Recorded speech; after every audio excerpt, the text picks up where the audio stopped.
In today's video, I'll show you how you'd be able to do a split screen in Premiere Pro. So let's get started. So I have these two clips right here.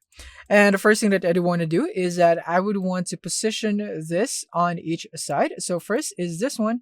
I'm going to position this on the left side, which is right here. So I make sure that the subject is centered on the left side. And next for the second video is the same thing.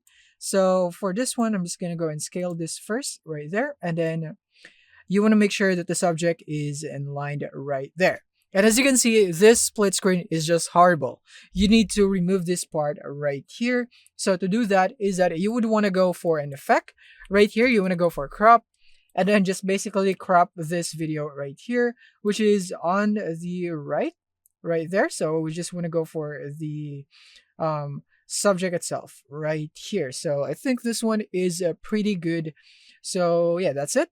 So now once you have sorted out the alignment right here, the next thing is you can now add some stroke in here in the middle so that you'd have some kind of a border style, but you could actually just go with this if you just want a simple split screen.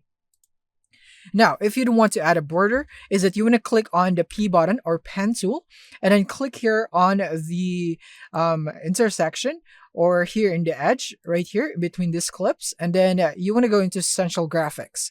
If you don't have this, it's right here in the window, and go into Essential Graphics. Now, you want to go here and then just go into Stroke and then check that, and then you can now go for the thickness, let's say 15. And then you now have this, and then you can change the color if you'd want, let's say red.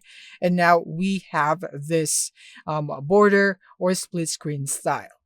And now we just need to position the graphics in here to fit the duration of the footages. So that's it. We now have a split screen. Thank you for watching and see you in the next one.